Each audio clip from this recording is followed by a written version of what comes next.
Well, Agatha has started production, and with this production we started to get an unusual amount of set pictures from the initial kickoff. Let's dive into these pictures and some of the big clues they did reveal during these initial days of production.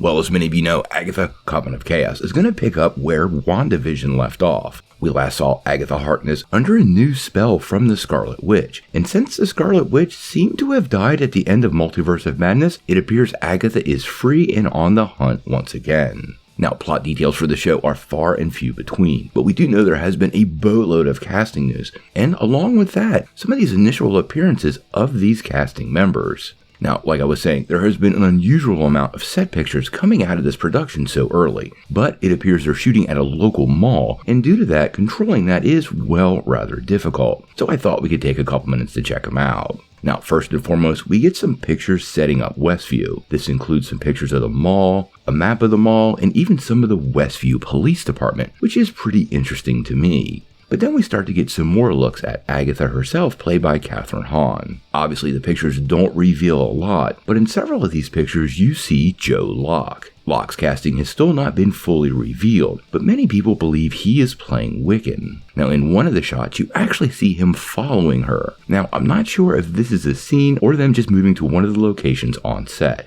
It seems to me that if this is a scene, Wiccan is following really close to Agatha for Agatha not to notice him there. So I have to wonder if this is for a reason, and the possibility that they have actually been teamed up. Again, we've never been confirmed this is Wiccan, so it also could extend to another possibility, which is something we theorize, that he is not playing Wiccan, but playing her son, Nicholas Scratch. We met Scratch as a rabbit in the first series, so the fact that he could be returning in this series does make a lot of sense, but me and pretty much everyone else think Locke is Wiccan based on the look. Now, we did get a couple other pictures of the mall, and most of them just help to bring Westview to life, but really aren't that interesting. Well, except for one. Now, the team over at Scarlet Witch Updates on Twitter noticed this, and I think it's something that could be pretty important.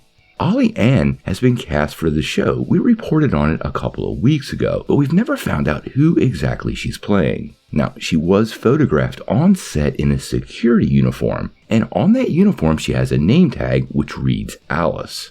This has led many people to believe that she might be playing Alice Gulliver, who actually made her first appearance in Scarlet Witch Volume 2, number 7. Now, she is a rather minor character in Marvel Comics, and has a deep association with the Hong Kong Police Department. But Alice Gulliver is indeed a magic-using witch in Marvel Comics, so the appearance here and the coincidence is odd to say the least. Her character is kind of unique in the comics because she does use her magic, but she often keeps it low-key using hexes or invisible effects to avoid detection. I do suspect a lot of the new Coven members for the show will be various Marvel witches from the Marvel Universe, and honestly, Alice would make a good addition, but in the comics she's not a villain, so I am wondering what role she fills here, and if she could be secretly playing a supporting good character. This was probably the biggest reveal from the initial set of pictures, and to get an idea of who some of these other female castings are definitely playing would really give us a clearer picture of the show overall. Agatha Coven of Chaos is going to play a huge role, I think, in the MCU moving forward, with some interactions from Mephisto and possibly a huge expansion of the magical base of the MCU, along with the potential return of the Scarlet Witch. I think we have a lot to look forward to in this show.